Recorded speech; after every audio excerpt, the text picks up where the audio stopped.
Oh, it is a gorgeous scene. You're looking live at the 4th annual T-Mobile International presented by BMC Software.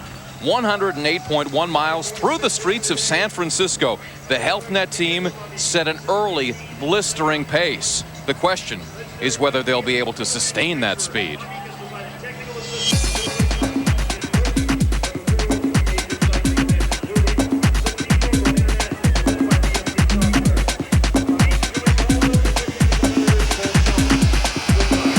Welcome to the T-Mobile International presented by BMC Software. In just 4 years, this has become the biggest and the best race in the United States, and we're proud to bring it to you. How you doing, everybody? Larry Beal, along with the international voice of cycling. Pleasure to work alongside Phil Liggett and our old buddy back again this year, the two-time national pro champion, John Eustace. A lot of fun early on. You asked for the sun to come out. We're starting to see some sunshine. When Phil Liggett speaks in cycling, he listens upstairs. Give me your early impressions. It's been a very fast race indeed, and HealthNet have been the stars so far. They attacked the minute the race began this morning, and they've stayed on the head of the race. There's 5 of them in this leading group of 15. The last time check we got, and there's a lap and a half of the big circuit still to go, is 1:19 ahead of the field. Now that is coming down, John, and it is the US Postal who are chasing. Yeah, US Postal not at all happy with this breakaway. They had their man Paternos in there controlling the HealthNet riders. And Phil, the HealthNet riders did the same thing in Philadelphia earlier this year in the spring with the big professional championships. They put 5 of their riders on the attack. They did not get a payoff. They did not win the race, and they've pretty much got to be gambling everything that they have for their team tactics on this move today. And with the gap coming down, it might have been a tough gamble to have made. Yeah, well, they've been out there racing for almost 3 hours.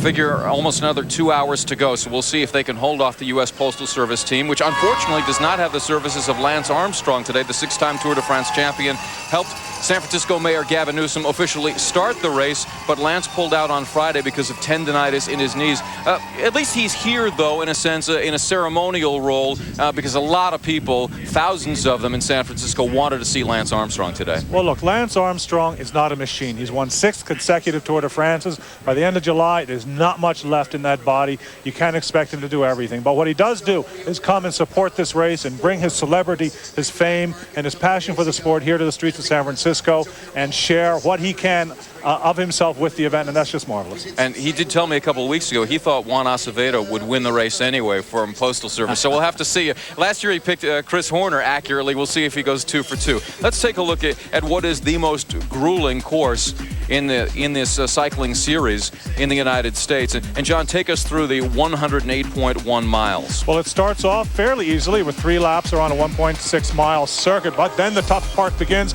as they head out of the outer course through North Beach, and they eventually make their way through Chestnut Street, where some changes on this way were made from last year, straightening out the race route, making it more rhythmic for the event, something that the organizers listened to the riders about. But the Fillmore Street is there yet again one more time this year. They climb Fillmore 9 times and then head back down towards North Beach up the daunting Taylor Street climb, where most of the final action in this race begins, and then heading back down to the Ferry Building to do it all over again 9 times this year instead of 8. Now at the end of the race there will be 5 laps around the finishing circuit. It takes them back up through North Beach, up through Taylor Street, 5 more times up Taylor, and then back down to the Ferry Building for the finish. 23 mountain climbs or hill climbs and all in this race. It is a tough one. You want to get out there and do it? You like to do that? 15 years ago. All right. Well, the goal obviously is to be the first to finish at the Ferry Building down here on the Embarcadero. And we got 2 folks out there. They don't have to ride. They'll be happy just to talk about it and get you updated on the weather conditions. We got Eric Thomas and Sandy Patel. How you guys doing down there? Great. How are you guys doing? Outstanding. Good. Well, we've seen a change in the weather over the past couple of minutes. I'll let you describe that. Absolutely. We're starting to see some sunshine out here and really a light breeze here at the Embarcadero. Temperature right now is 61 degrees, very mild out here. 87% humidity. Wind, of course, out of the west at 14. That's more along places like the Beach Street, Bay Street area where it's a little bit breezy and maybe more of a headwind that they'll be facing. But really, 14, 15 miles an hour is really nothing. Also, of course, it's going to be less windy on Fillmore and Taylor, places where they need less wind as they're going up that hill. I don't think they could have asked for better weather conditions today. Last year it was really warm. It was indeed. Weather, of course, being the one factor nobody can control in this race. Everything else the teams try desperately to control. That's why behind them they have teams of physicians and sponsors and even course designers. You're going to hear from those people during the course of this race over the next couple of hours. And of course, we're going to bring the winner, the eventual winner of the T-Mobile race to you in just a couple of hours. Till then, Larry, back to you. All right, thanks very much. We'll be checking in with Sandy and Eric throughout the day. But they mentioned the signature spot on this course, and it's known throughout the world, really, in the 4 years that this race has been taking place. Everybody talks about Fillmore Street, the hill on Fillmore, and Kristen Z is there. Kristen? Hey, Larry, it's a party out here. Can you hear it? The music's going. The crowd is cheering, screaming. The main packet just passed us. It's electrifying out here, and why wouldn't it be? Take a look at this. Beautiful, steep hill, some of the steepest in the world. We're talking 25% grade, steeper than anything they had to ride in the Tour de France. And look at this beautiful classic San Francisco view with the bay. The sun's starting to come out. Everybody's having a great time out here. So it's going to be fun for the next 2 hours. You want to check back with us, definitely. Larry? All right, Kristen sounds fired up. You can tell she didn't have to run up the hill. She had a car take her up to the top. But let's check back in with that lead group. And the question really is going to be, for that HealthNet team, how long can they hang on? Does Postal or somebody else, some other group, basically reel them in? Well, I think what will happen is, because there are 5 HealthNet team riders in this leading group of 15, there's 2 riders in the Italian Domina Vacanzi team and 2 riders from Webcor. Now, Webcor have 2 past winners of this race on in Charles Dion and last year's winner in Chris Horner. And I think that we've seen a steady chase down now, largely by US Postal, although they do have 1 rider in this breakaway, Pavel Padrinos, but he's not the man for the cause, I don't think. So they are now conducting quite a heavy chase. It was out to almost 2 minutes, John. It's down. The last check we had, it was 1:19. We're saying now it is 1:20. But I think they need to get on terms in the next lap, because they don't want to go out onto those small 5-mile circuits still having to chase. No, and the HealthNet team has got to be getting tired now. Last lap, I believe I saw John Leeswin, who was the locomotive in the early part of this move, being dropped off of the breakaway. So they're starting to lose some feathers, this team. They have some allies, some temporary allies of convenience in Domina Vacanzi team, with the rider Massimo Ianetti, who's been doing some work at the front, number 105, and that is in favor of number 102, Valerio Agnoli. And then the young Agnoli, who's only 19 years old, it has been scooping up the Subaru Master of the Mountain hill climb points. Yep. And he is now leading that competition. He's a young fellow who went straight from the junior ranks straight into the professionals. He was protected by his professional team from the dangers of the amateur class, if you will, and a young man doing a terrific ride in one of his first professional races so far. Well, you could see how steep that hill was, how good it had to feel to actually turn the corner and start going downhill for a while. As you see the Transamerica Tower in the background there. We'll be here for the next 2 hours. Stay with us. It's the T-Mobile International, presented by BMC Software. Welcome back to our continuous coverage of the T-Mobile International, presented by BMC Software. Things can change so quickly in this race, and they just have. Number 97. Doug Olorenshaw from Jelly Belly, along with Jason McCartney, number 76 from the HealthNet team, have broken away. Not by very much, but they're trying to make their move here. Still a long way to go in this race, but the lead can flip-flop in a matter of seconds. Let's go down to the finish line now, and Eric Thomas. It is the T-Mobile International, presented by BMC Software. To talk about it, T-Mobile's Mike Butler is joining me right now. And even with without Lance Armstrong's direct involvement in this race, we still have a huge crowd out here. Yeah, absolutely. The crowd on some of the climbs on Fillmore and Taylor, it's quite extraordinary. We're talking about world-class athletes performing in a spectacular city, and it's quite a sight seeing those athletes here. Now, you tried to climb one of those hills yourself on a cycle. Tell me what that was like.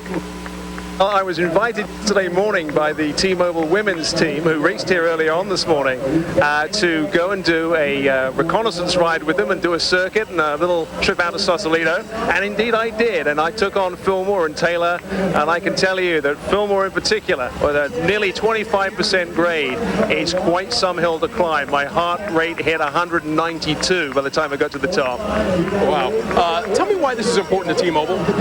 Well, this is an absolute first-class event.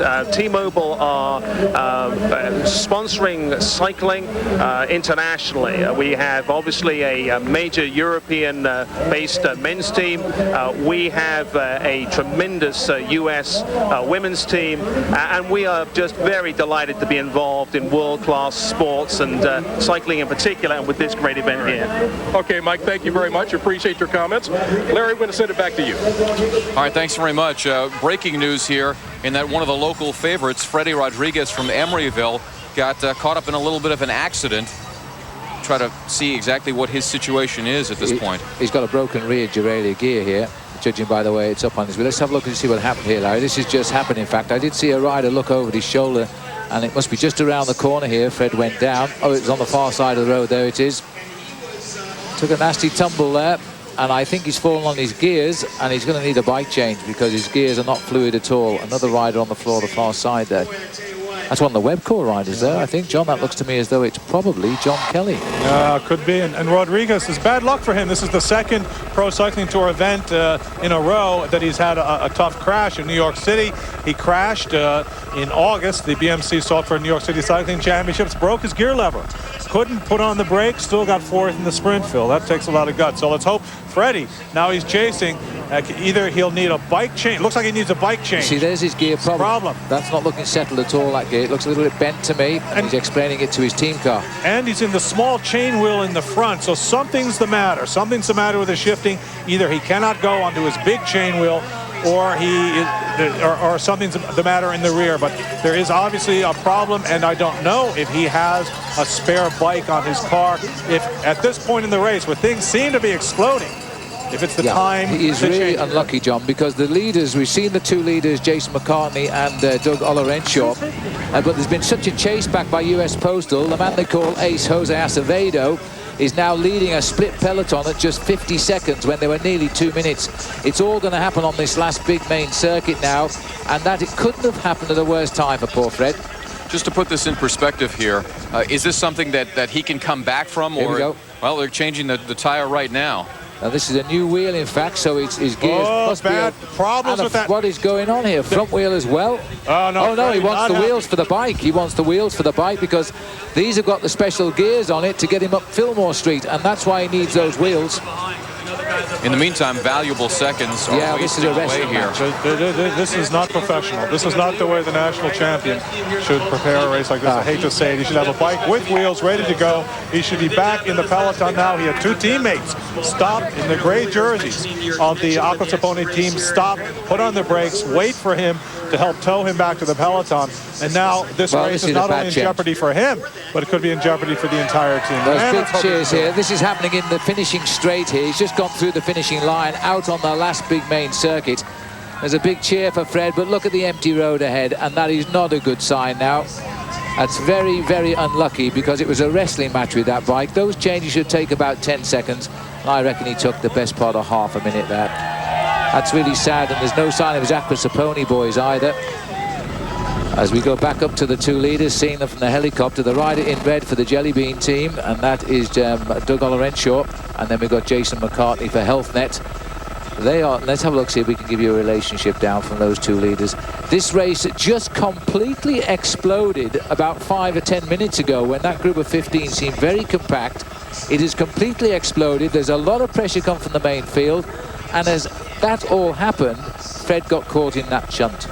Now, one of the reasons that McCartney went on the attack from the HealthNet team is that the team, with 5 riders in that breakaway, had all the responsibility of the race on their shoulders. They had to be the ones driving that breakaway. They were getting tired, and once they saw that happen, they threw McCartney on the attack, which took the onus off that team. It meant that other riders in that breakaway had now to chase. So McCartney, who is the Cinderella story of this 2004 racing season, with his win at the Olympic trials and his position on the Olympic team, is now back on the attack in the manner that won him stages in the Tour of Georgia and the Olympic trials. So, well, let's have a look. Here's the sorry tale of Freddie Rodriguez. Remember, he's a local boy here, and he's got a lot of people.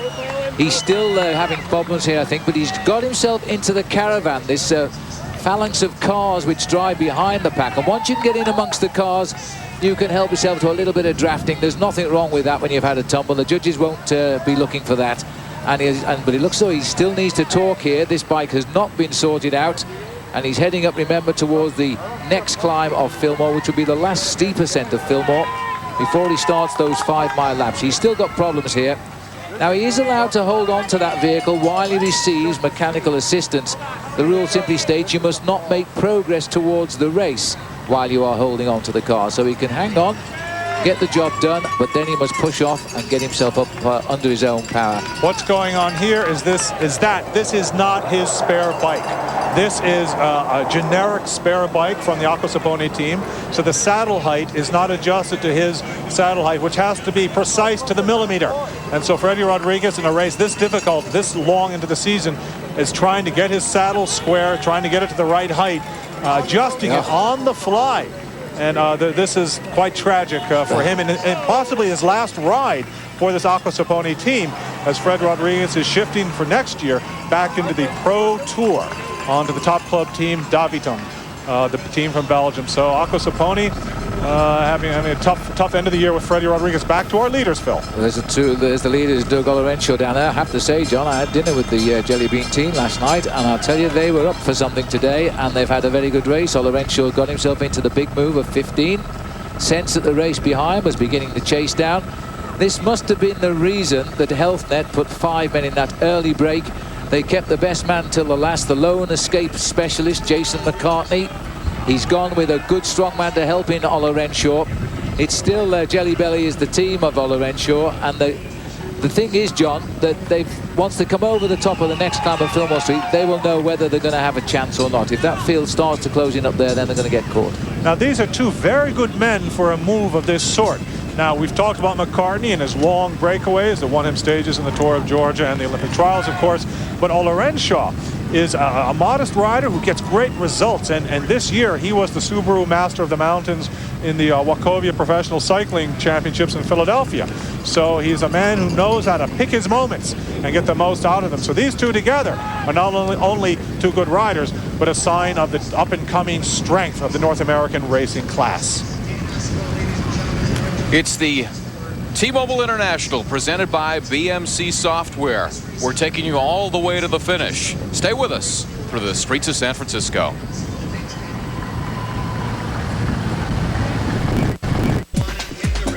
It's the T-Mobile International here in San Francisco, presented by BMC Software. Essentially a two-man race right now with Doug Olorencio of Jelly Belly and Jason McCartney of the Health Net team pulling away from the pack, but their lead is not that significant, less than a minute, and things could change rapidly, as we've seen on this grueling course. Speaking of the course, the man that designed it, Dan Osipo, went out for a little joyride with ABC7's own Mike Schumann.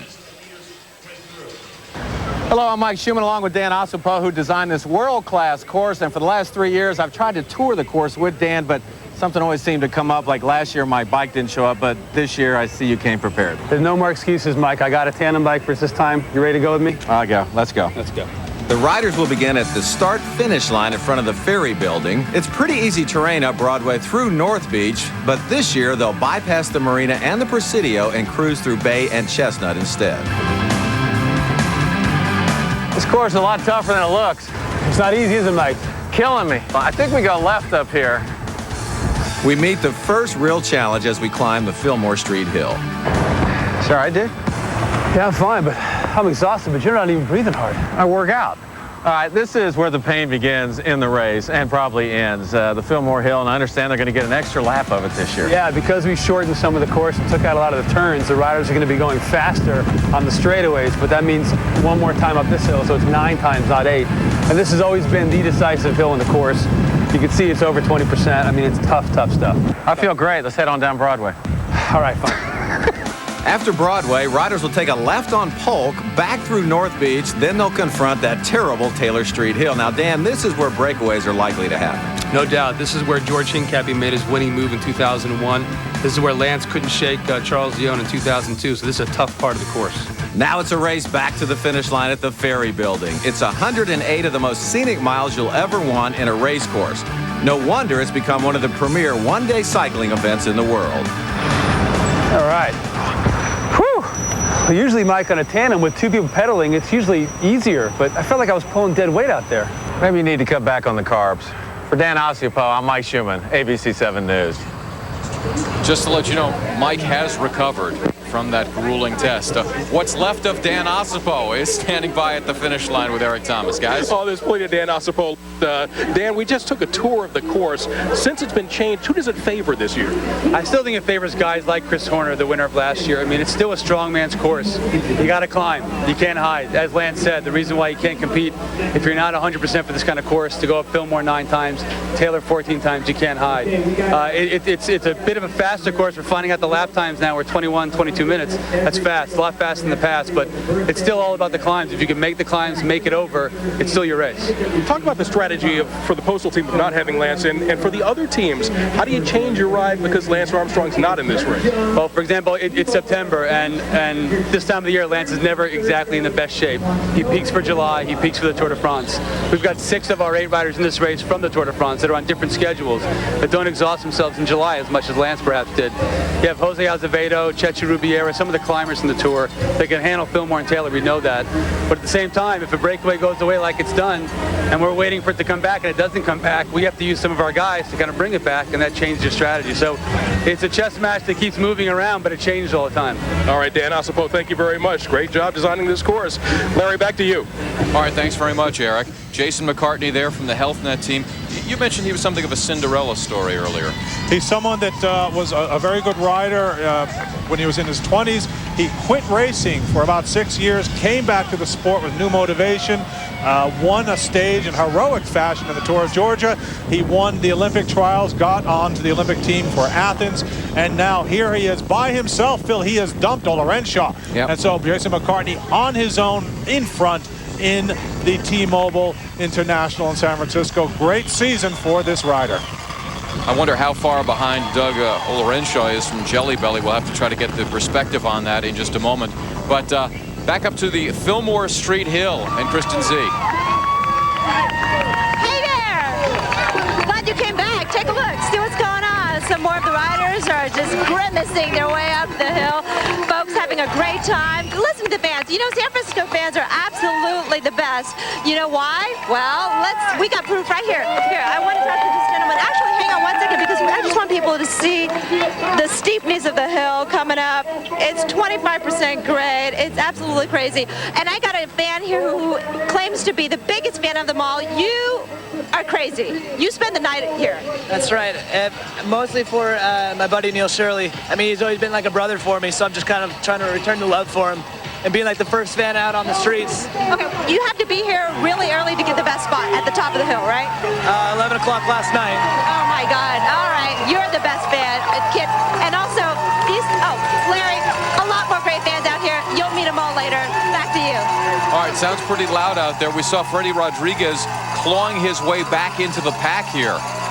That's right, he's on the climb there. He's second wheel at the moment with this Phonak rider who looks remarkably like Alex Zula just now, but I don't think it is, as he starts to come over the top. Now, Fred's going to have to do some real tough riding now. You can see his jersey torn a little bit from that fall he had, but he's sorting himself out and he's trying to get himself back on. He's on the wheel of Jose Rubiera there, Chechu Rubiera of the United States Postal Team, who was the strong man alongside Armstrong in this summer's Tour de France. There's Fred looking over his shoulder. And Fred, I'm amazed, but he's done well to get himself back into this, John, because he was out of it. There's no mistake that he is a 3-time national professional champion. Everything went wrong. The bike change was slow. The wheels weren't there. The bike didn't fit. He had to do everything to get back into this race, and guess what? He did. And that's why he's Fred Rodriguez. That's why he's one of the only men who has beaten the greatest sprinter in the world, Alessandro Patacchi, in a sprint this year, and that is why he is one of the great hopes of American cycling. Fred Rodriguez, a champion.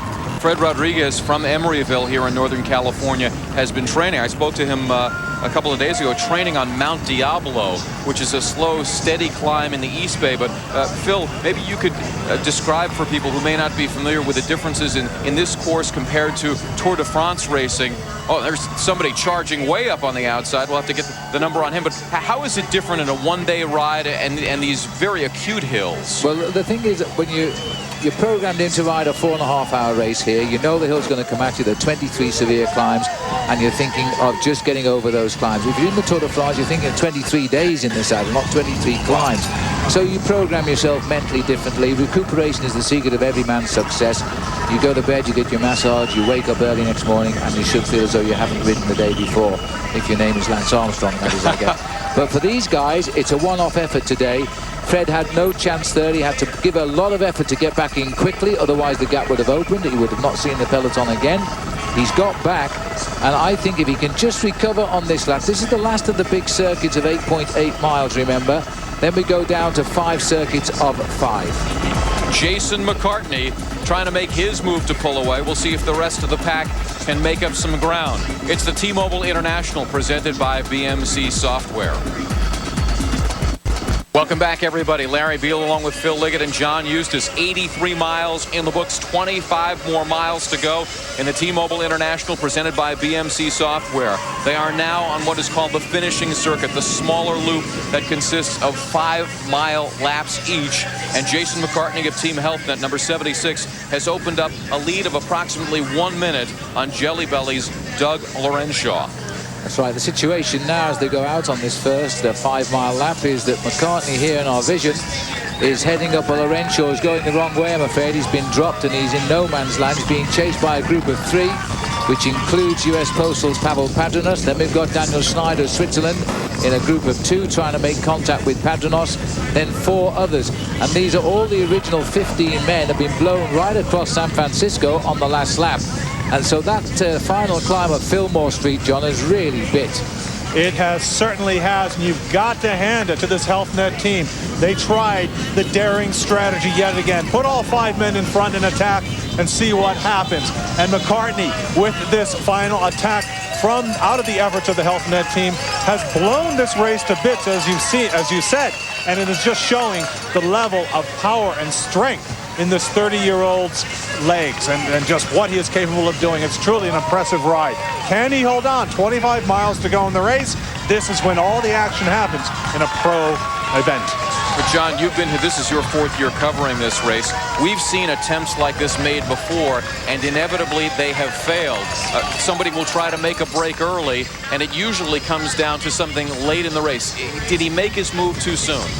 We don't know right now. I mean, he's got 2 minutes 30 on the next big group of chasers. With 25 miles to go, that's not an enormous amount of time. But these are riders that appear to be more tired than he is. The big danger to worry about is from the field. The Postal Service riders chasing from the field, as we see Ola Renshaw in what Phil so aptly described as no man's land, losing time on McCartney and being gobbled up by the riders behind you. Just put on the brakes and wait, or do you suffer through, Phil? I think he should wait. We're looking back in the main field here now, and they are losing huge chunks of ground here. The time check that they've gone out on this first lap, McCartney already leads Ola Renshaw, who we've just seen, by 1 minute and 21. That's enormous when he was with him on the climb of Fillmore Street. Then comes a merging group of 5 behind at 1 minute 38. Remnants of the breakaway at 1 minute 57. We are still waiting for the pack, who have gone out to a bit closer to 3 minutes. Now, I'm not so sure, John, they can repair that sort of damage. No, when you have the entire, basically the Tour de France team of the U.S. Postal Service team, the winning team, stuck back in the pack, and not for what we've seen as they just passed by our broadcast booth, showing any sort of enthusiasm for the chase. You've got to say that McCartney appears to have played his cards pretty well so far. Now, that said, it's bike racing, anything can happen. Oh. But no great danger, no great organized danger coming up from behind so far. You've got approximately 1 more hour of racing to go. So really, the question at this point becomes whether McCartney can hold off the rest of the field. Can he lengthen what is already a minute-plus lead? You described no man's land for Ola Renshaw, and perhaps that it would be more beneficial for him to ease off a little and get back in the pack. Explain for the novices out there why that might be a good thing. Well, at the moment, we've got the situation now. Obviously, McCartney sensed that Ola Renshaw wasn't strong enough on the climbs. There's still the climb every lap of Taylor Street. So he's had to get rid of him, and he's gambled with a very early move to strike out for gold. It was clearly a plan by Health Net. They got 5 men away right from the gun today. Didn't wait even to catch their breath. They were gone. There's 15 of them formed the front group. They didn't allow US Postal to even organize themselves properly. And I think the situation now is that he's gone early, but he's had to gamble on it. And he's got the gap. He's now nearly 4 minutes ahead of the main field. Would Ola Renshaw be able to draft with the other riders, perhaps the other cyclists? Would that be beneficial to him, John?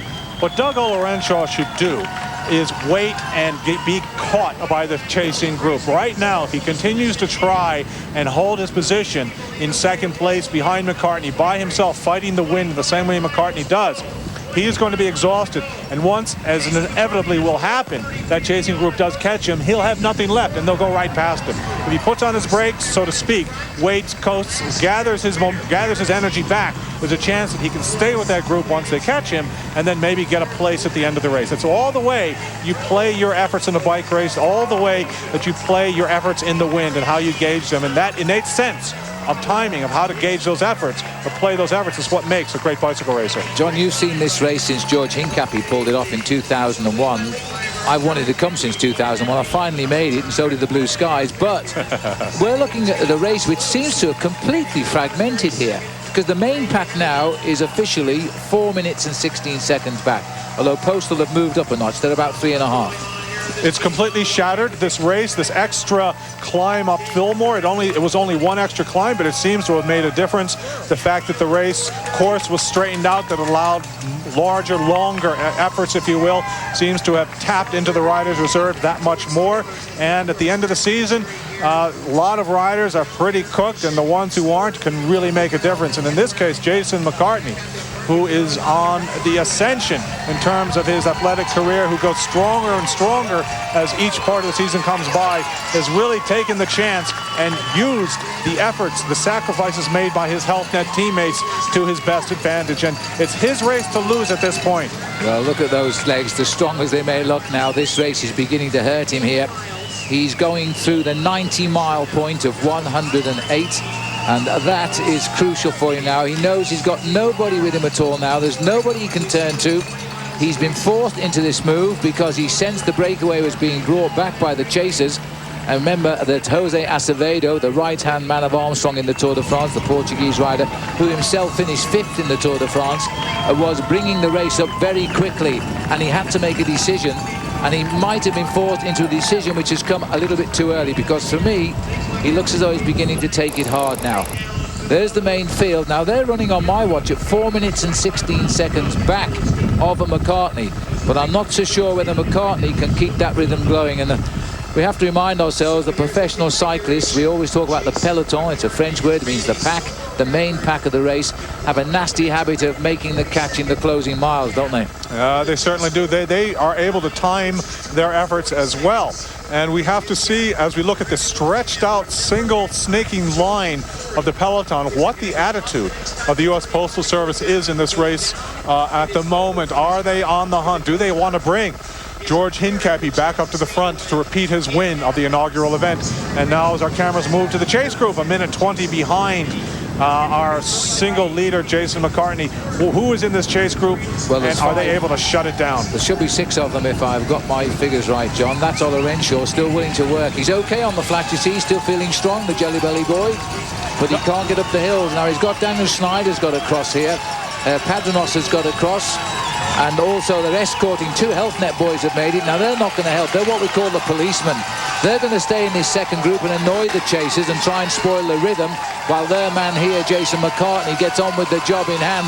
Listen to the crowd here as we climb up the big climb. This is Fillmore Street, and he's going to live on that sound now. This is a corridor of noise which he's going to concentrate on and try and rise to the occasion, because he's hurting. He's hurting, but we've seen in years past cyclists go side to side, an accentuated swing to try to get up the hill. He didn't have to resort to that tactic, which we've seen on Fillmore a lot, a little lesser extent on Taylor. But now it's downhill. This is what you live for if you're a professional cyclist. Talk a little bit about the absence of Lance Armstrong, and if you think, gentlemen, that it hurt the organized effort of the Postal Service team today. I'm not so sure it hurt the effort, but when you lose a name like Armstrong, it means you you get a little bit confused. You don't know which rider to follow because this was a very open race. Before the start, a lot of people asked me who was going to win, and I couldn't give them a name because it was too much of an open race at this stage of the season. Without Lance, there was no sort of epicenter to look at. The US Postal team, well, they're known individually as great bike riders, and I think Health Net, in hindsight, of course, and now we sound brilliant commentators, might have made the right move because they didn't allow US Postal to get into this race. They attacked as a team before the race was hardly started.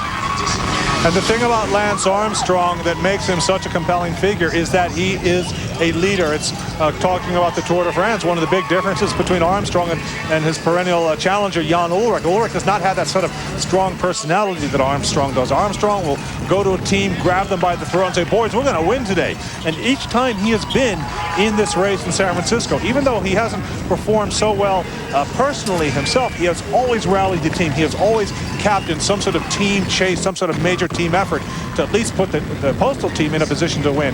And as you said, Phil, without him, sometimes they appear to be a bit lost. They don't have a true hard-fisted, hard-minded leader on the road. And we're seeing a less than brilliant effort from them today.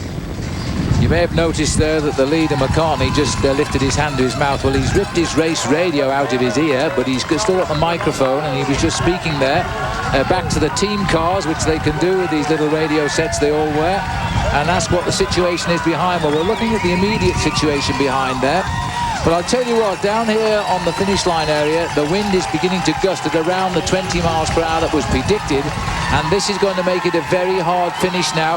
Now, this is the youngster, I think. This is the Junior World Championship rider, Agnoli, who is a real class act for the future. First time I've actually seen him riding. 11th in the Junior World Championships, and he's now getting a taste of senior level racing, and he's really climbing extremely well here. This is Taylor Street. He's over the top in second place. He's a lovely rider. He's got that European junior position, sort of compact, small gears, pedaling fast. They'll stretch him out as he gets older. As we look at our Subaru Master of the Mountain standings, now Doug Olorenshaw, just as he did in Philadelphia, the Wachovia Championships, takes the lead 53 points over Jason McCartney with 33. So these two men fighting it out. Now McCartney, if he holds on and keeps grabbing up these points at the top of Taylor Street, could absolutely take over the lead in this Subaru Master of the Mountains competition. Still a long way to go in the T-Mobile International presented by BMC Software. We're here through the finish. And there is our leader, Jason McCartney of the Health Net team. He's made his move. He's opened up a gap of about 1 minute and 20 seconds on the rest of the field. Doug Olorenshaw of Jelly Belly unable to hang with him. He's dropped back into the rest of the peloton, as my esteemed colleague Phil Liggett would say. And bring you up to date on the Pro Tour standings. And Freddie Rodriguez, we saw have that problem with his wheel. He is leading coming into this race with 142 points. And this is the final event in the Pro Tour. A man who's keeping his eyes on those standings. Race by race is standing by with Sandhya Patel at the finish line. Sandhya? Well, hi there. Joining me right now is Mr. Dave Chawner. He's the CEO of Threshold Sports. And how you doing, Mr. Chawner? I'm doing great. It's a great day. Great. Well, can you tell me what your role is in the race?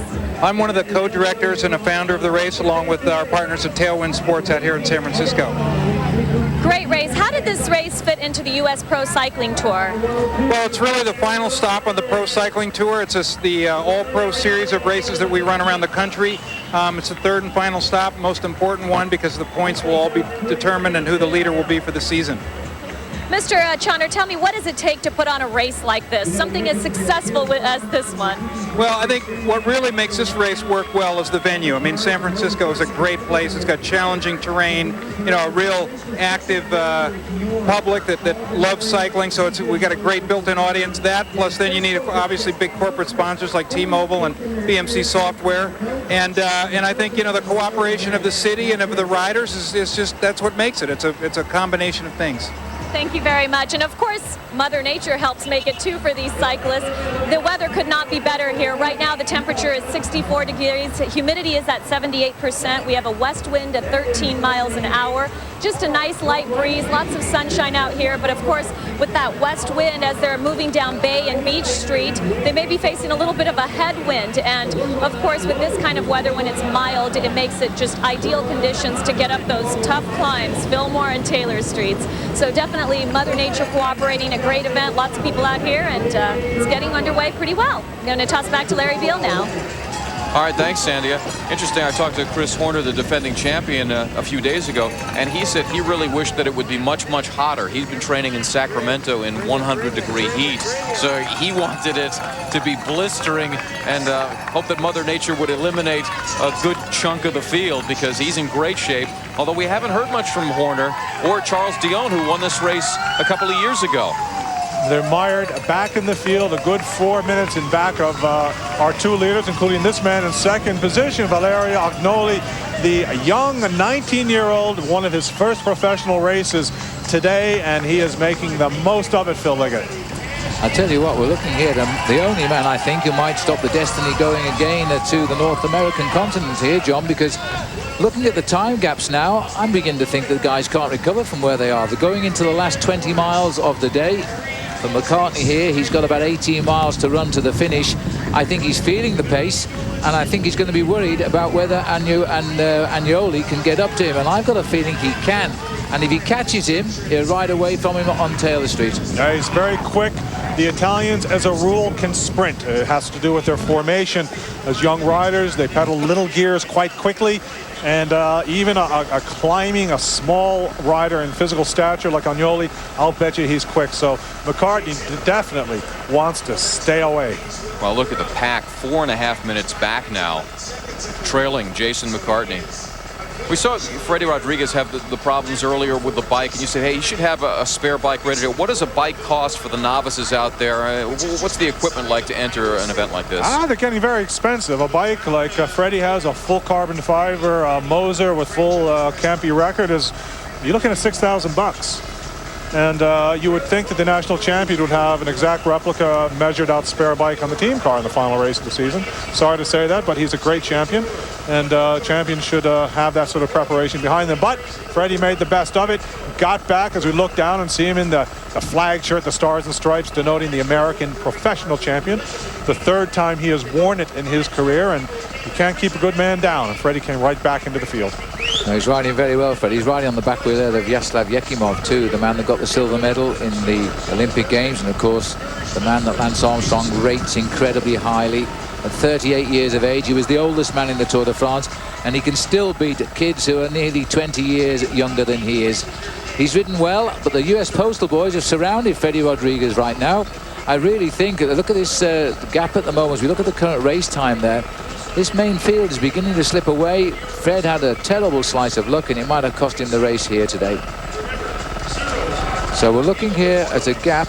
They're 6.5 minutes into the lap, that means, at the moment, and the lap is now only 5 miles. Remember, we've come off the 8.8 mile laps, and we're on the shorter ones, which means we only climb now at Taylor Street. Only. It's a 17% climb. It lifts us from 45 feet above sea level up to 150 feet in pretty short change. But the leader, a low tiring, has this race to lose now.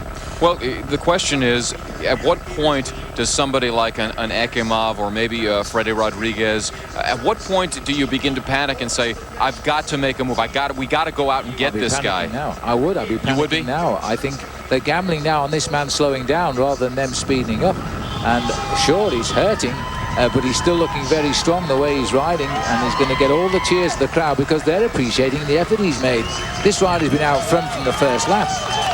One thing you've got to say about Jason McCartney is he's got a record, a very good record this year, of being able to hold on after making these long solo breakaways. He won in Georgia, he won the Olympic trials.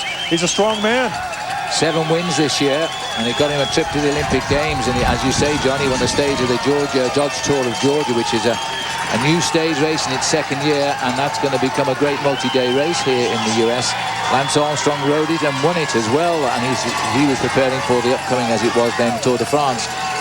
Well, back onto the climb again, and there's 3 more times up here, yet ouch, it makes the legs ache to think about it, doesn't it? Yeah, I prefer sitting here next to you and watching these guys, no question about that.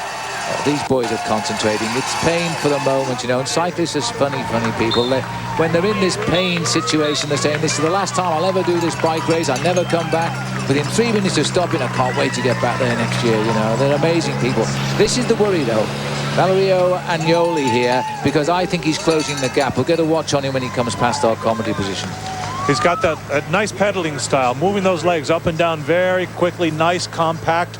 The position of a junior in Italy, as we said before, they'll stretch him out, give him bigger gears as he gets older, but now they're bringing him up nice and slow. But back in front there is our leader, Jason McCartney, racing towards a fantastic victory. It is definitely within his grasp. So he's got to hold on and hold off this chasing field. 20 miles to go. Can the peloton, can the pack catch Jason McCartney of the Health Net team? That's the question. We're coming right back. It's the 4th annual T-Mobile International presented by BMC Software. Larry Beal, along with the legendary voice of Phil Liggett and the 2-time National Pro Champion John Eustace, bringing you the finish of this grand race. It's become the biggest and the best race in the United States. The peloton closing the gap on the leader, Jason McCartney. And gentleman, baseball great Satchel Paige once said, "Don't look back, somebody might be gaining on you." During the break, I saw Jason McCartney squinting as he came down the Embarcadero, looking to see where the pack was. Well, he's going to need a good pair of binoculars, because at the moment the watch is still running and it's approaching 2 minutes, and we haven't seen the Italian chaser Valerio Agnoli. So he is in with a chance here now. He's got 15 miles left to go. The crowd are getting behind him now, because what they're seeing is a tremendous show of strength by a rider who has had a wonderful season, but he doesn't ride the Tour de France. His team isn't part of that great race. But we've just seen Gordon Fraser here, the team sprinter, not riding today, and he's often had seasons of 30 wins in a year. He's come up and said, the boys are going good today. Well, this guy, I think now, John, the gap is 2 minutes 24 seconds to the Italian chaser, and that might be enough. He can certainly hold off. Agnoli does not seem to be able to close in on him, possibly racing for second place right there. There's Agnoli. He is eating. You have to eat every 15 minutes. Eat a little something, drink a little something, keep that engine fed so the energy keeps flowing to those legs. What do you eat? The riders eat things like energy bars and energy drinks, sometimes just plain water. In Italy, they tend to do little paninis with cream cheese and jam in them. It depends on the length and difficulty of the race. But easily digestible, easy to eat things they stuff in their pockets. We look down from the helicopter shot at our peloton, chasing a good 3.5 minutes behind, starting to break up gaps appearing. It's now or never, Phil. Well, I think the peloton might pick up the remnants of that breakaway, and that's why McCartney went early. But I think he's gone early enough to win this race. It's down, as I said earlier, to him to lose it. Look, there's the cross there. He's seen the chasers on the other side of the road. Well, we are looking at around about 4 to 4.5 minutes gap now. There's still remnants of riders from the original early morning break in the chase gaps between. But they're going the wrong way. They're tired. They're not going to get up here. We've just gone into the second. We've just gone into this third small circuit. We're in by just on 2 minutes now since we went through the start-finishing line.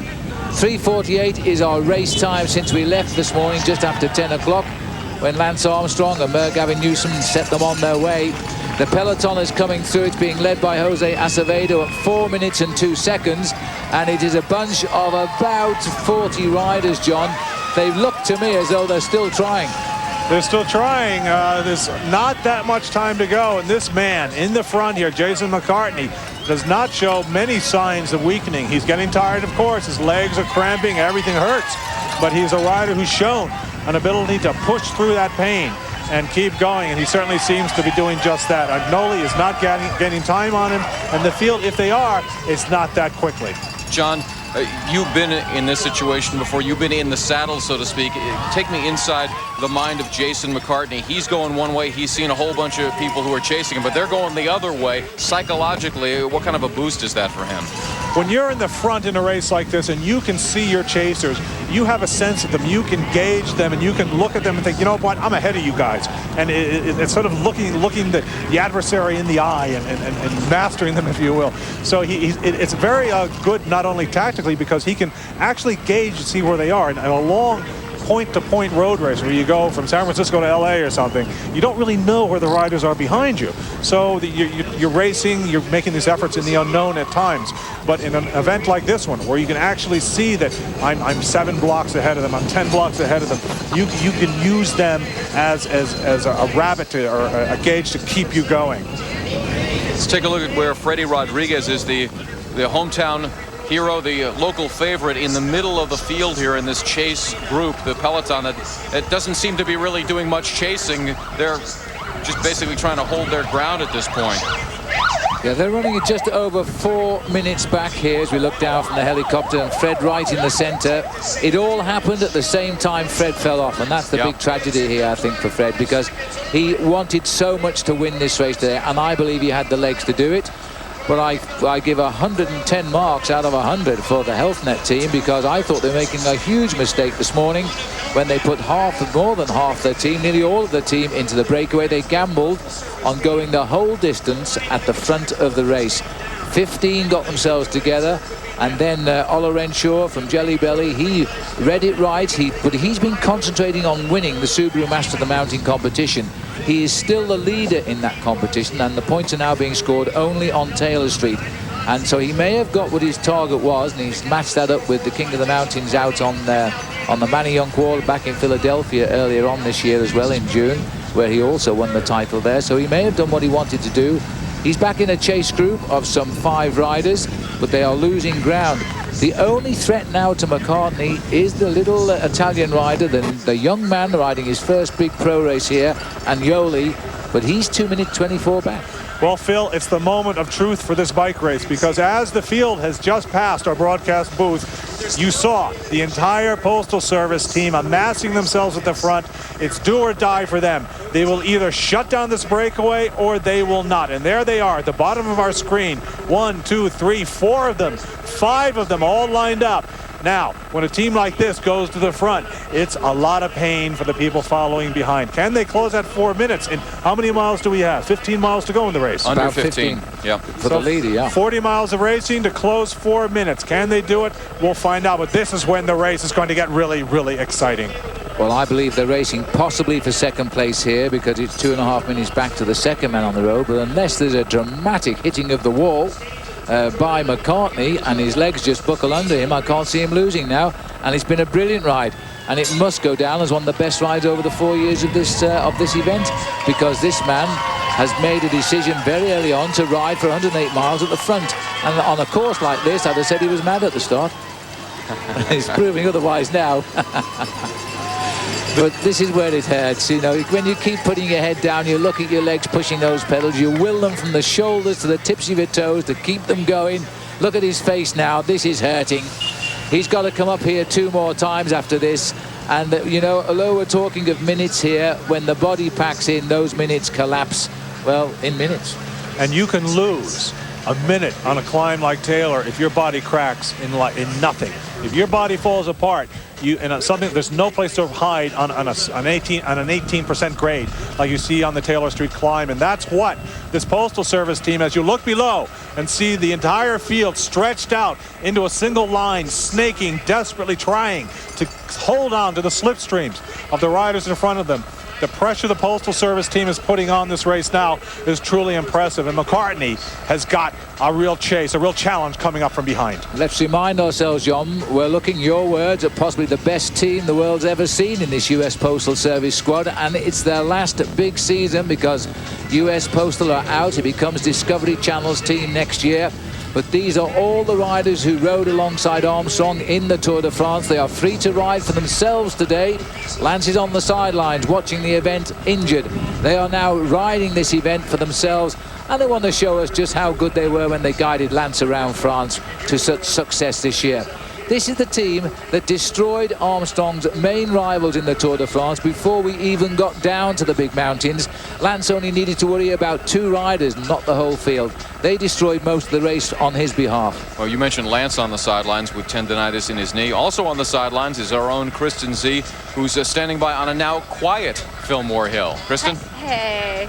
Hey, Larry, the fans may be done with this part of the race, but this is when the cycling enthusiasts get up here to Fillmore Hill, test their own stamina and strength and pain threshold. Hey, you two gentlemen, come back here. Still want to talk to you. You just rode up this amazing steep hill. I want you to tell me how that felt. It was very painful.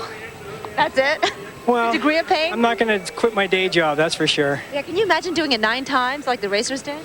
Maybe if someone had a gun to my head. Ooh, okay, no one's going to do that. Yeah. And plus, you made it pretty tough for yourself with the lunch just before, right? Exactly, a burrito and a big cup of coffee. Okay, note to self, don't have a big burrito before riding up the Fillmore Hill. But you did it once, congratulations. Having a great day. You rode up from Redwood City just to check out the event, huh? Absolutely, yeah.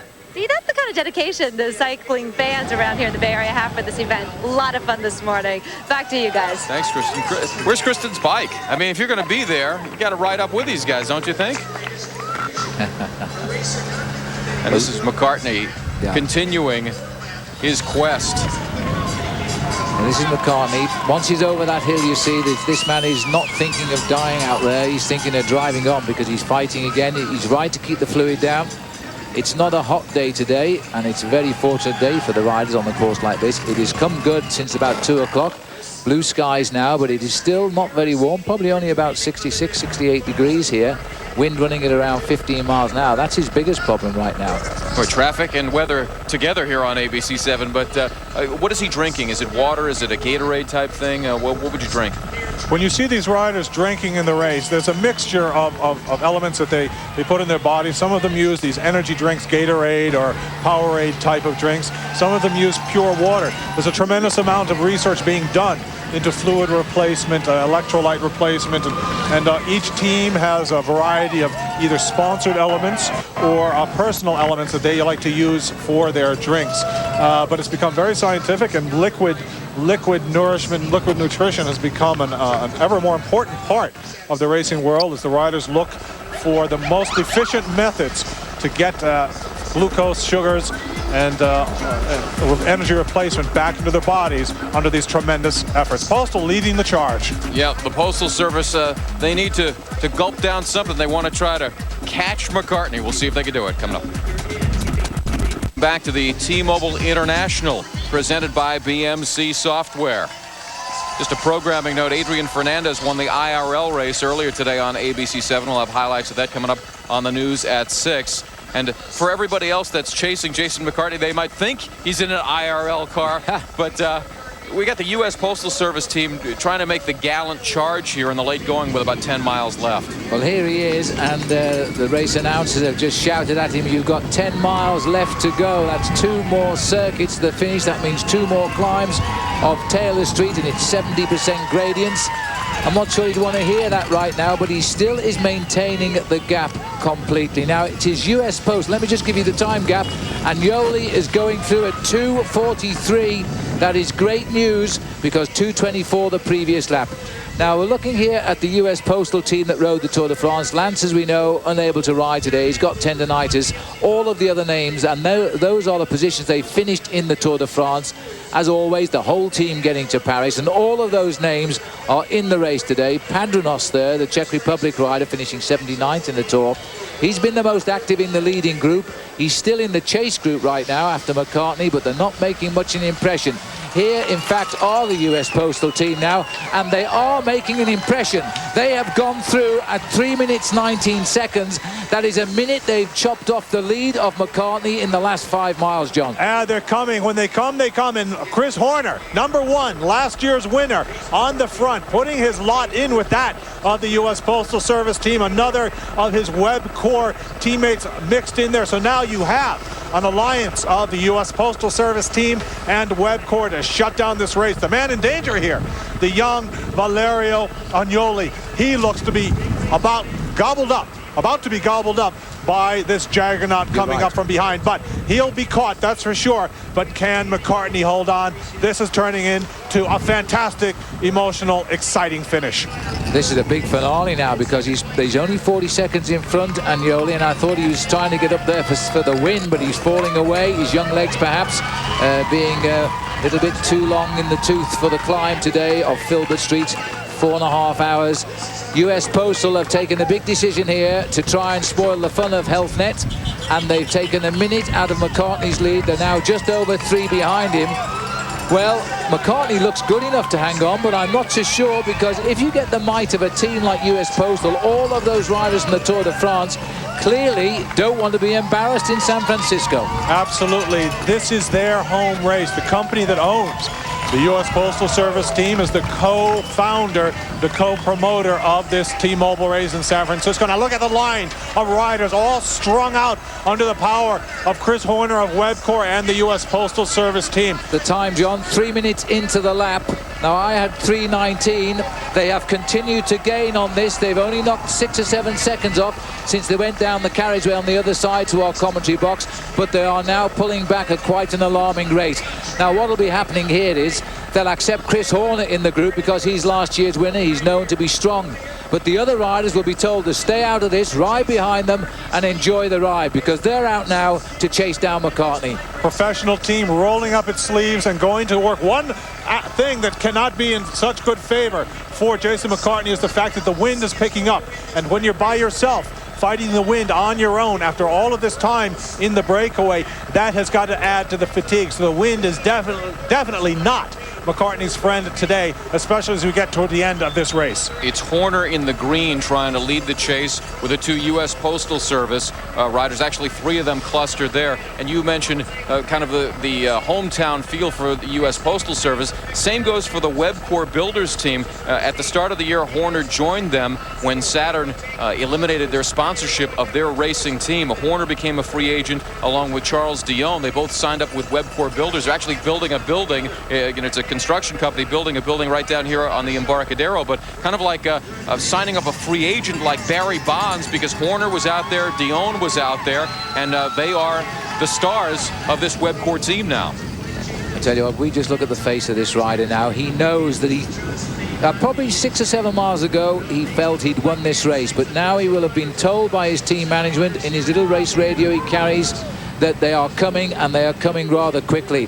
And he hasn't won this race yet. He's got 9 miles to go to the finish. He's got to go up Filbert Street 2 more times, Taylor Street rather, 2 more times. And he's shown us now that that climb is hurting his legs. He could lose 40 seconds each time up there alone now. That Postal Service team is perhaps the strongest team in the world. And when they decide to go for you, they go after you like nothing. It's like the hounds of hell chasing you. And they are on the march now. They want to absolutely pull out all the stops. This is their chance to win this race. And they are taking every bit of it. Look at this line of riders all strung out. Look at the gaps appearing. When you see the gaps between the riders. Oh, let's take a look at our Subaru Master of the Mountain, Doug Laurenshaw, 53 points. McCartney closing in on him. Oh, yeah, sure. 48 points.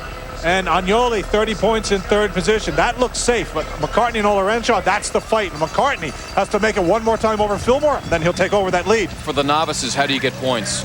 Points are scored at the top of each climb of the King of the Mountain. 5, 3, and 2 at the top of Fillmore and Taylor are given for each time you pass. The last time up the climb, double points, 10 points on Taylor. So McCartney has got to get himself up to that climb one more time. Phil, when you see the line, the snake-like formation of the Postal Service team along with the Webcor guys led by defending champion Chris Horner, what kind of an advantage do they have drafting behind one another as opposed to McCartney, who's out there by himself? It's pretty important today because the wind has been getting up gradually since this race started now. If you can get right up tight on the back wheel, and that's not a good example right now because they've come around that left-hander and they've all wanted to see their own line around the corner. But now the gap's closed down. These guys will go within an inch of the back wheel in front and they'll tuck right in. And they're saving at the moment 30% of their energy when they ride behind the guy who's breaking the wind there. And it looks to me as though it's Chris Horner's teammate. I haven't quite got who that is, but I think it might be John Kelly who's in that lead group as well for the Webcor team of Chris Horner. Now as we look down from above on the chasing field, you see the collaboration between the two teams. One rider pulls, and I've got to tell you, Phil, Chris Horner seems to be doing, we keep talking about the Postal Service team, but Chris Horner very much appears to be the motor driving this field, and he could very well be racing as much in anger as in anything else because he wants to show the world that he belongs on a team like the Postal Service. Well, he's going to need a lot more anger and a lot more pump in those pedals to catch McCartney. It's the T-Mobile International presented by BMC Software. Welcome back to the streets of San Francisco. Larry Beal, Phil Liggett, along with John Eustace and Jason McCartney trying to hold on and be first to finish this 108.1 mile race. 7 miles left. And you can see Chris Horner, who was last year's champion among the field of 149 riders this year, trying to reel in Jason McCarthy. They are flying 24 miles per hour. McCartney at times tying up a little bit, it seems, as they try to reel him in, but so far so good for the Health Net rider. Now, Lance Armstrong, unfortunately, not in the U.S. Postal Service group that is trying to make this chase. Lance with tendonitis in his knee, unable to go, but did officially start the race with San Francisco Mayor Gavin Newsom, and is signing T-shirts and various other body parts today. So a ceremonial day more for Lance Armstrong, and you can see the security, because I'll tell you what, wherever he goes, the huge throng follows. Absolutely right. And this man, there's no throng around him at all, because Jason McCartney has been out in front, mostly with other riders from the very first lap, and he had to make an early decision to go for gold, and he's going to win it or he'll lose everything. And right now it looks as though he might well win it. About 7 miles, maybe coming into the last 6 here, as he heads down through towards Stewart Street, and then he comes back up the other side, past the pier and out on the last lap. He'll hear the bell, and boy, will he be relieved at that. You've got to hand it to Jason McCartney and his Health Net team. They gambled everything. They went on the attack right from the gun, put 5 men in that break, pulled the break along, and then when things looked to heat up from behind, when the chase came up from behind, as you look, he's got 2 minutes, 20 seconds still. It's tight, John. With 7 miles to go. He's going to have to pretty much collapse, and they're going to have to go 50 miles an hour from behind to catch him. 220 represents on the current speeds. Probably knows something. They're probably about 1.25 miles in real terms behind him. So they're not going to pull that back in 5 miles unless he literally comes to a standstill. So he's got a real chance now. Be the biggest prize of his life. He'll share in the $65,000 purse, and the majority goes to the winner, by the way. And if he stays away, he'll also pick up the Subaru Master of the Mountains competition, because he'll take all the points required to get over the top there of the Jelly Belly rider. Let's have a look if we can bring that mountain situation. There it is, equal, you see. 1 lap to go, 1 more climb to come. Will be all McCartney needs to take that prize as well. Looking down from above, the man doing all the damage in this chase seems to be Chris Horner. As we said, we keep talking about the Postal Service team, but it is Horner on the front, enraged, riding along with the Postal Service riders. Jose Rubiera, these are some of the strongest men in the world. Hincapie's in there, but Phil, they have left it for too late. It's going to have to be an absolute collapse of McCartney in the front if this group is to catch them. Usually, the professional riders can time these efforts down to the millimeter. They will let riders get a half an hour and catch them with a half a mile to go. But in this case, Phil, they might have very well left their efforts just that much too late. 5 miles to go for Jason McCartney. He's got the bell. 1 more circuit of San Francisco, 1 more view of Taylor Street, and he'd be glad to get that behind him for the last day, the 23rd and final climb of the race. Now, there are 13 riders in that chase group. They have wiped out everybody who at one stage of the race today was riding with Jason McCartney. McCartney realized if he was going to win, he had to go very early on. There is the gap now at 1:43. John, they're going to get him in the gun sights before he gets to the finish. This is turning into a wild finish. These professionals, when they go, they go. We talked about their sense of timing, how they can let up, the professional field will let a rider go away and chase him down at the end. But in this case, McCartney has really done a perfect ride. He's gotten into the breakaway with his 5 Health Net teammates. He's gotten time with the breakaway. He's used the breakaway, the original breakaway, as a springboard to leap towards, away from them to this solo lead. But now he has got to hold on. 1:43 with less than 5 miles to go. It's certainly doable. It's certainly probable, but you don't know exactly how fast they're going from behind and how strong and how much is left in those legs of him. And if he cracks once more, if he cracks on Taylor Street, it could all be over. Well, forget a minute 43, John. It's now a minute 30 as the main field go out on that last 5 miles. A minute 30, that's less than 3/4 of a mile between the two. It is still possible, and I would find it incredible if it happened, but it is still possible because Jason McCartney now has very little left in the tank. And the climb of Taylor Street, this last climb, could put him in the sight of the chasers. And if they see him, they're going to come big time at him. Here they are, and look at this now. The yellow and the blue is US Postal. The green are the Webco riders, and their last year's winner, Chris Horner, said he was going to give it his best shot. If it was good enough, he would win. If it wasn't, he would lose. He's sitting there in second place now, and they are looking like men who still believe they can win this race. This is so close, yet so far for Jason McCartney. There you see Chris Horner, the defending champion from a year ago, who won it last year basically on the final Taylor Street hill and came on with a huge burst. The question now is, can they reel in McCartney close enough to make a charge up that hill meaningful, or once he turns and makes that final left-hand turn and then heads back down towards the Embarcadero, is that going to be all she wrote? It's going to be very, very close. I know that now. Jason McCartney, 15 miles ago, I said they'd never have seen this man till they shook his hand on the winner's podium, but I'm not so sure anymore. These boys have got plenty left in the tank, and they are coming as a group, 13 of them working together. Primarily, it is Jose Acevedo and Chechu Rubiera doing a lot of work here for the team of US Postal, and Chris Horner there, last year's winner, getting right in amongst it and looking very, very strong indeed right now. There's Georgie Hincapie as well. They've got all the firepower. They may have misjudged it, but if they have misjudged it, I'll tell you, they'll have misjudged it by about 15 seconds. What's very interesting is that Horner and Rubiera are the ones doing the majority of the damage in this chase. Everyone else seems either unwilling or unable to match the pace of these two great champions. There's George Hincapie, the winner of the inaugural T-Mobile Invitational in San Francisco, and he has got his team on the front. He wants to win, but if he's going to win, if he can win this sprint, Freddie Rodriguez is in there. I don't know how Freddie did that. Freddie's a champion, that's for sure.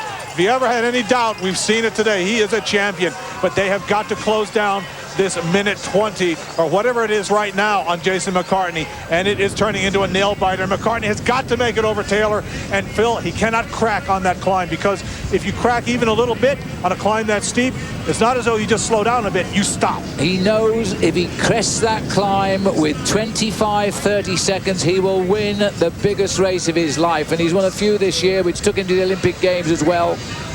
He is hurting all over now. It won't be just his legs, his elbows, his wrist, his shoulder blades. His neck will be aching just holding his head up, and he's going to have to look once more at Taylor Street. Frankly, John, I don't want him to lose right now, but I think it's going to be desperately close.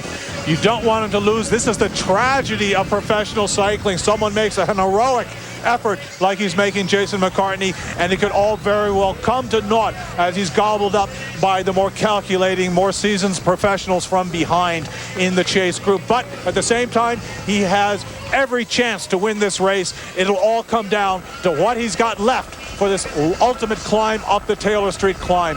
Does he have the legs to make it over at a good pace? Will he be able to hold them off on that climb? That will be the telling moment. Well, these are the baker's dozen, 13 of them still trying to shut down the gap. We're making a right turn here. I'm wondering if in fact they have caught glimpses now of Jason McCartney, because he's running at about 1 minute and 10 seconds in front and not much more. And in that long distance, is he there? No, I can't see him. He's still round the corner. And that, at this stage of the race, is going to be a terrific advantage, because these boys will feel a little bit depressed. They haven't quite got him into their sights.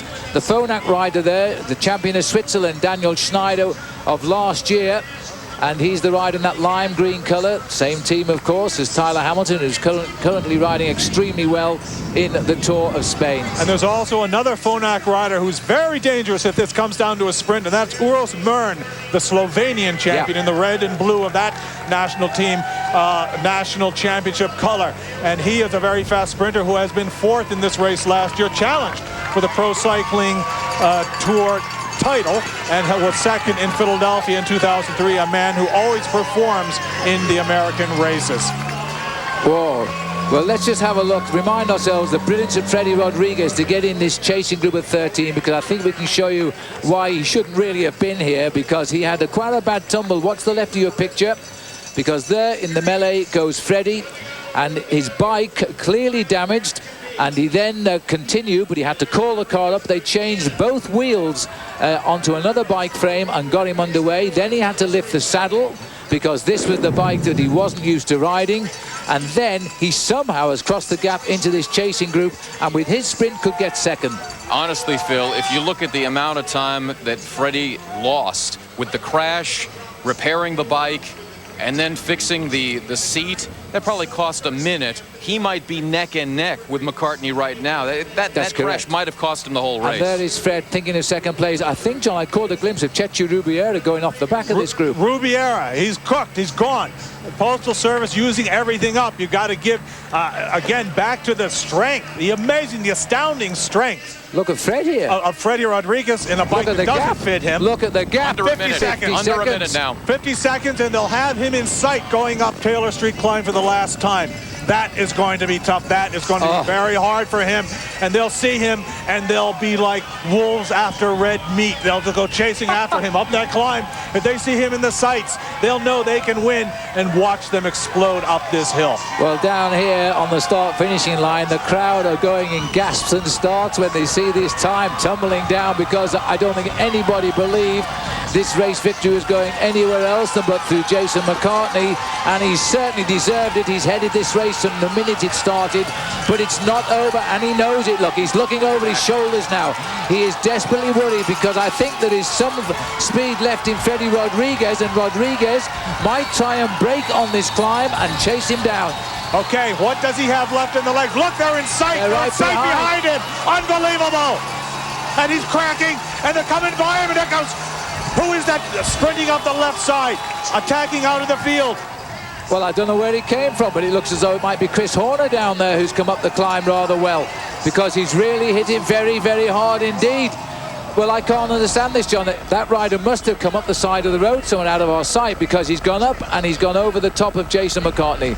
It looks like Chris Horner to me, and he must have found something special. It's Chris Horner. It's confirmed. Last year's winner. No, it's not. It's number 2. Rider Charles number 2. Dion. It's Charles Dion. Another winner.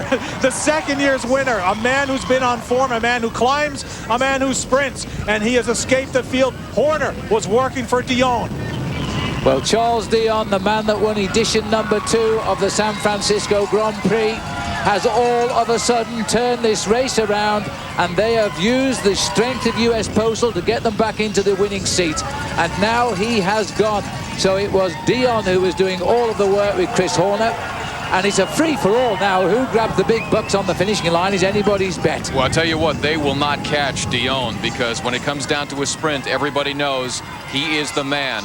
Freddie Rodriguez looking around, see, who's coming with me? Well, nobody right now, because they can't catch him, but Dion is known for the burst at the end of the race, and basically that's what put him on the cycling map worldwide when he won this race here in San Francisco a couple of years ago. He was riding basically as an independent cyclist. That's right. Was able to win that race, and in fact, I did the interview with him and Lance Armstrong at the finish, and Lance said, who is this guy? I never even heard of him before. We actually did the introduction on the air, and Charles, you know, look at the tuck as he gets down to try to get aerodynamically sound.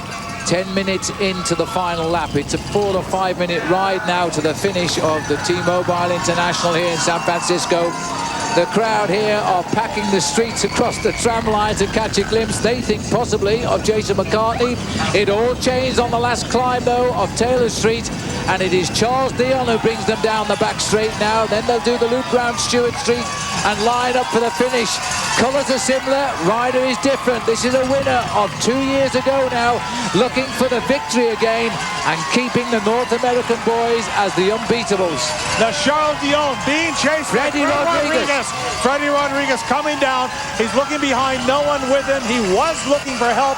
Now he's decided to go on his own, and we have the unusual sight of 2 sprinters riding a time trial, one against the other, trying to get to the finish of this T-Mobile International together. And Rodriguez has to put everything he has into this chase. Dion has timed this to perfection. His team has ridden beautifully. Horner being a major force in shutting down the breakaway of Jason McCartney, and now Charles Dionne taking advantage of that work. How this race has flipped and flopped and changed, and what an exciting, dramatic finish to it. The crowd here gathers at the finish because they know it's going to be special. But isn't it amazing, Phil? We talked McCartney, and then out of nowhere, the explosion from Charles Dionne. Well, you're as good as your last race is what they say, and this is going to be a great race now for Charles Dionne. Freddie is coming. I don't think he can reach him, but I've given up predicting anything today because I would never have said McCartney could have lost this race, and he lost it on the last climb. That was a brief glimpse of Freddie Rodriguez there, who is closing in, a man that we wrote off because of his crash and his bad wheel changes, and he's now trying to get the win. I think he won't get the win, but Charles Dionne here, the Canadian who won the second edition in 2002, has come back to win again. He's kept his Webcor team on top when it seemed to be going away, because Horner was the winner last time out for Webcor. This year, Charles Dionne steals the race in the last 4 miles of racing today. What a victory. And Freddie Rodriguez, despite all of his problems, he's going to cross the line in second place, John. Fantastic effort by Freddie Rodriguez. How much energy must he have left on the roads with that wheel change, with that bike change, with that chase? And yet, look at what a gracious champion he is. And Horner, I think, may have got third, John. He's just come up on the outside. Look at these congratulations. What a team, what a thing, what a victory, what a triumph to bring home to Webcor, based right here in the Bay Area. What a triumph over Tour de France teams, over the U.S. Postal Service team, over the Phonak team, over the Proteer Sonia Duval team, over all these multi-million-dollar teams. The underfunded, you've got to say it, the small Webcor team has beaten the giants. When I talked to Horner this week, he said, this is our Super Bowl. This race is in our backyard. We want to own it. Lance Armstrong, that's fine, we love you, but we're going to beat your guys in this race, and that's just what they did. And it takes a brave man to make predictions like that too, at the quality of Armstrong's guard around him there. But these boys, you can see by the way they're celebrating, this is a huge happening for this team. And the way they won it, that's what makes it so special. Charles Dionne just wiping out on Filbert Street, the advantage of McCartney. Nobody able to go. Freddie gambled because he looked for assistance. It didn't come. He thought, well, if they can't go with me, I'm going to have to chase him myself. And he couldn't quite make the gap. We'll have to wait to confirm who got third, but it could well have been Chris Horner there, the way he came up so quickly. In fact, they're saying now it was George Hincapie. We didn't see him come over the line, but George Hincapie, well, look at that. 2 winners out of the last of the 4 editions we've had of this race make the first 3 again. That's terrific, John. And what you've got to very much point out is the tremendous, the fantastic, the unbelievable work that Chris Horner did for Charles Dionne. And look at Freddie Rodriguez. What could have been? Exhausted, probably physically and mentally, thinking about that one problem with the wheels. Yeah, there's been 2 big rides of this race. Obviously, McCartney's was a superb performance. This man, though, he was out of it. There's no way he could have got back in my opinion. He came back to the group when they were 4 minutes behind McCartney, and he gets second on the day. He's done the ride of his life, Fred, and he's going to feel very upset about that, but he shouldn't. He got second. And he's also the Pro Cycling Tour champion. And he'll get 10 grand for that, too. Charles Dionne returns to San Francisco and wins it again. We'll hear from the champion coming up. On a glorious day in San Francisco, a fantastic finish to the 4th annual T-Mobile International presented by BMC Software. Charles Dionne owns the title yet again. Man, you could feel the emotion in him, and a huge crowd gathering at the finish line to see the champion once again. All right, let's go down to Eric Thomas, who's standing by with the champ, Charles Dionne. Yeah, we've got Charles Dionne right here. Hi, Charles Dionne being congratulated by It's Charles, you came out of nowhere at the end of this race. McCartney made that bold move. You were waiting a while. Tell me what your strategy was. Just to be patient. Just to be patient all the way. I knew I was in form and sacrifice. I told Chris Horner, he won the race last year. I said, hey, I'm feeling super great, so somebody's gonna have to sacrifice it. Yeah, I'm gonna do it. So Chris Horner sacrificed himself, and the whole Webcor team did so well. Just be patient. I know I was the fastest guy out there in the climb at the end. I went as hard as I can, and for the victory, I'm so happy for my. Congratulations. Said, Charles Dionne. Well, everybody knows who you are now. Yeah, 48 people in San Fran knows who I am right now. I just love the town. I just love that race. That race is just built for me. And this morning I wake up, I look in the mirror, and I told myself, my name is Charles Dionne. I'm gonna win the T-Mobile today. So I did it. How does it feel to be the first repeat champion? You're the first guy to win this race twice. Yeah, I've done pretty well all the time here. Last year I was injured, couldn't do it, but this year I returned back in super form. I was so motivated, so just felt great to be winning that race 2 times in a row. I'm so happy for my team Webcor, and hopefully it's gonna give me a nice contract for next year. That'd be nice. I was about 5 feet away from you when you crossed the finish line, your hands raised in victory. What was going through your mind at that moment? And I got it. All the sacrifice, all the time that I ran like this winter in the snow, in every condition, all the time I sacrificed myself for Chris, who did a wonderful job all year. Today, that's my time, and I'm going to celebrate that one. Congratulations, Charles Dionne, the winner of this year's 2004 T-Mobile International, which was presented by BMC Software, the first repeat champion. Way to go. Larry, back to you. All right, thanks very much. I love that. I looked in the mirror, I said, I'm Charles Dionne, and I'm going to win this race. I mean, what can you say? It's just a fantastic finish. And last year, he mentioned the injuries. He really did not race all that well, and he came back strong today. No, he didn't ride this race last year, and he would have been the defending champion, but he's come back this time. But the thing is, you see, you've got a mainly North American team here in Webcor, and yet they learned all the tactics of international teams that race the Tour de France and the like. They race one man and all for one. Chris Horner said to him, I'll work for you as long as the team wins. And Dionne had told him how well he was going. As all international bike riders know, you know how the body feels. You get the message from the body, and if you're going good, that's what happens. But it was a great movie. And when you're someone like Dionne and you tell Chris Horner, you say, listen, it is, as we take a look at the move on Taylor coming up, when you say, I'm the one, I'm going to do it, that's a great responsibility. And you have to come through with that responsibility, with that commitment. And Charles Dionne, he's almost stopped. He was almost stopped. Certainly has come through, and he just blows by McCartney. And on a hill like Taylor, and that's what makes this such a dramatic event, is the fact that you have these great steep hills, and they can just make such a difference in a race like this. He came from out of nowhere. I mean, there was no line of cyclists. He just went out and got him up the right-hand side.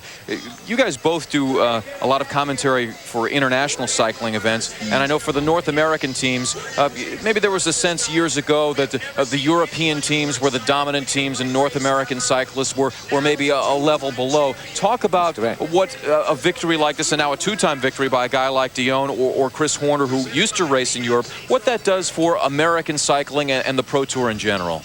Well, what it does is brings up the level for all of the teams. It shows the sponsors of Webcor that their investment is certainly worthwhile, has been worthwhile in the team.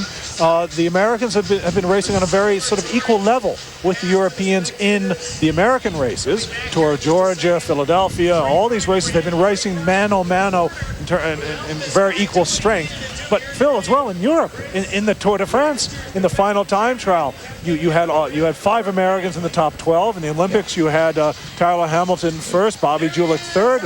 Lance Armstrong wins his 6th consecutive Tour de France. So it's not just the U.S. Postal Service team. No. You have riders in America, and you have riders in Europe from the United States and North America who perform at world level. Absolutely. Chris Horner himself once raced for the French FDJ.com team, and that was on the world, and still is one of the world's major top teams. But he wanted to come back home. He loves living here, he loves racing here, and he's a big boy here, and he wins a lot of bike races. And that's why I take my hat off to Chris today, because he wanted to win too, but he might have brought back the US Postal into play, or might have given it to Freddie Rodriguez. So he just said, right, Charles, if you think you can win, man, you go. Let's have a look at the final standings. Charles Dion getting it amazing, 4:23.33. Now, the time last year... It's identical. Was the time is identical. Exactly the same time to the second. I have never known that in the world of cycle racing before. Freddie Rodriguez gets a second place, 8 seconds back. Georgie Hincapie, the winner in 2001 at 16 seconds. Ben Brooks, the Australian, I spoke to him at dinner last night. He's off back to Australia on Tuesday to spend what is their summer back home, and then he'll be back here again. He got a great 4th place. And Kirk O'Bee for the Navigators, he also got a good ride. And Kirk is a good international bike rider. A 5th place for him at 16 seconds. Noticeably, only Hincapie getting up in the end for US Postal, but I think they used the other riders up with all their energy to close that gap. Remember, at about 12 miles out, everybody who got the first 3 or 4 places there were 4 minutes behind the race leader on the road. I don't know how they closed that gap. Well, I do. When I see the replay there, we saw that poor old Jason McCartney, his legs locked up on that climb.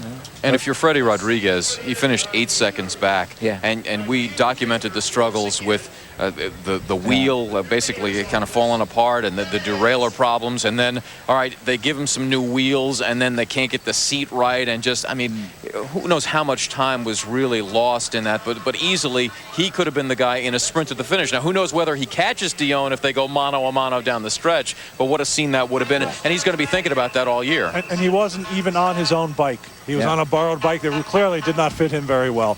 So again, Freddie Rodriguez, that's the luck of the draw. Sometimes things happen in bike racing, and the true champions are the ones, just like anything else in life, they take all the bad stuff, turn it around, and make it a positive. And that's just what Freddie Rodriguez did. He came through 2nd place. He's never had such a good ride in this race before, and so he's disappointed.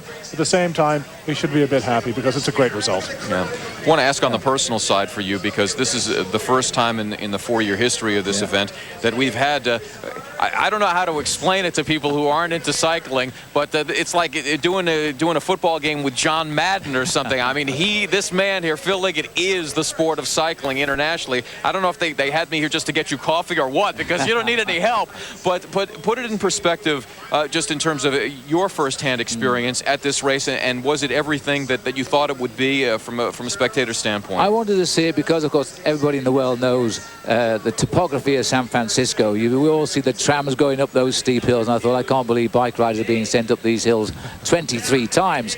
And I don't blame Lance for not riding, I'll be quite honest, but I wanted to come and see this race, and thank heavens the sun came out. But what we saw was an incredible bike race, and these boys really got the teeth into that climb. I have a lot of admiration for Jason McCartney. Let's have a look at the Pro Tour result here now. Fred was the leader, and that's 2nd place, and this was a big scoring event in the PCT Tour, where it meant that Fred has now run away with victory here, and I think that's worth $10,000 extra to Fred. So it wasn't a bad day for him after all, was it? Ventoso, the winner down in Philadelphia, has finished in 2nd place. Now, I think we can go down to Freddie Rodriguez, and I think he's talking to Eric. Yeah, Sandia Patel with Freddie, who was 2nd in the race, but #1 in the overall standings this year. Sandia? Well, Freddie Rodriguez, of course, is the overall Pro Tour champion. He's a local guy. He's from Emeryville, and congratulations, Freddie. Tell us, what kind of challenges did you face? Obviously, you took a fall. Yeah, about with the quarter left in the race, I had a bad fall where I reactivated an old injury, and I couldn't use my left leg. And then I had a lot of mechanicals with my bike. I didn't know if I was going to finish, but being hometown, I really wanted to do well. And I just toughed it out. And at the end, when the last attack went, I couldn't use my left leg. I just was basically pedaling with one leg, and that's all I could do, just try to finish the race and do the best I could. With all the thousands of supporters, did that help you any, especially since you obviously crashed and had to do a bike change and whatnot? Yes, I mean, if it wasn't because I'm racing at home, I don't think I would have pushed my body to that limit. It probably wasn't the smartest thing to do, but being home, I had to give it everything I had. What about the weather conditions? You know, what kind of conditions did you face, and was Fillmore Street a tough one? Yeah, I mean, this is a race where attrition takes a big toll on the riders. You have to save as much energy as possible, so you could use it on the last couple laps, like you saw the race evolve in the last lap. And I wasted so much energy, and not being 100% with my legs. I couldn't be competitive today. I'm disappointed because I really felt I had a chance. This is home. This is a race I really would have loved to win, but I'll be back. Great. Congratulations and thank you. We also have, of course, George Hincapie here with us, and he's Lance's teammate with the U.S. Postal Service. He won in 2000 Tour. It's been a great tour, I'm thinking. Last race, how are you feeling? I'm a little disappointed. The team did a super job for me today, and I just wasn't able to deliver the win today. We really wanted to win for the U.S. Postal Service. They've been with us now for 9 years. It's been a great run, and this was our last domestic race with them, so we really wanted to pull it out for them. Unfortunately, I couldn't do it, but third place is okay also. George, it's been a very long season. Talk about that. Talk about the wear and tear. Yeah, definitely. I'm a rider for the Classics in the spring, and then I got to come up again for the Tour de France and work for Lance. So this time of the year is really hard for me. It's hard to get out there and train as hard as I do in the beginning of the season and before the Tour. So I just wasn't able to have a great level today, and unfortunately I wasn't able to win. But at least we got the U.S. Postal Service up there. Yeah, but third place is pretty good. George, thank you very much. Congratulations on your finish. I'm going to throw it back to Larry now. Thank you. All right, thanks. I want to give a little plug here to Freddie Rodriguez, because in addition to the cycling, he's got Fast Freddy coffee.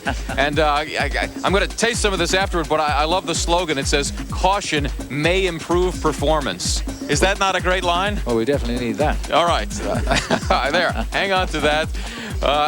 A celebration for Webcor as Charles Dionne hugs Chris Horner and company. Back with more at the T-Mobile coming up. Lance's great friend. On a glorious day in San Francisco, California, we put the finishing touches on the 2004 T-Mobile International presented by BMC Software.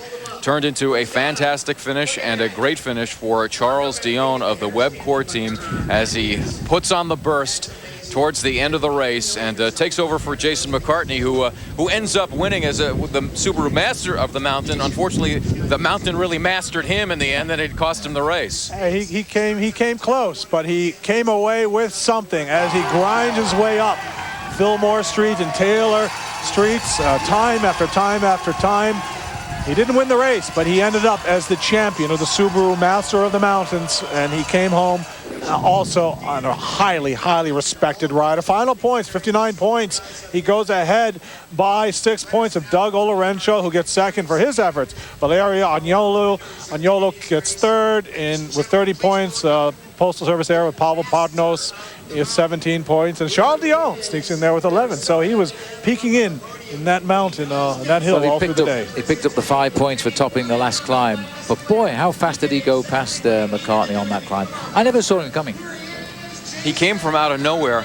Maybe you could put this into a capsule, because Dionne came from out of nowhere a couple of years ago to win this race, and now he's something of a known commodity. But even he mentioned in the post-race interview that this will be good, not only for the check that he'll get, but to attract more sponsors down the road. What kind of money are we talking about in this kind of a situation for Charles Dionne and Webcor in particular? Well, you know, if we're talking to Lance Armstrong, we're looking at a guy that probably earns between $15 and $20 million a year. And he's the top of the sport, not just the American sport, but the sport.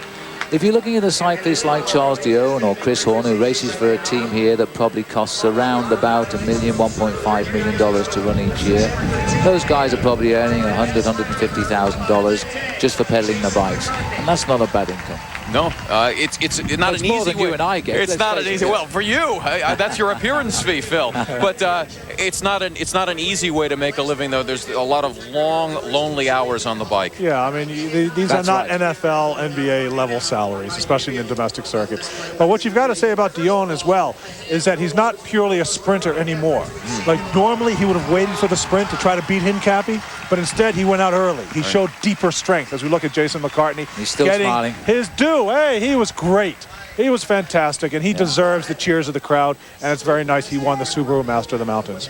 So it was a grand race. We saw some new champions, and this race in San Francisco always brings out the best of the field. Well, a pleasure to be able to bring it to you here on ABC7. Always fun working with you, John Eustace, and Phil Liggett. Thanks very much. We'll see you next year to be here at the T-Mobile International presented by BMC Software.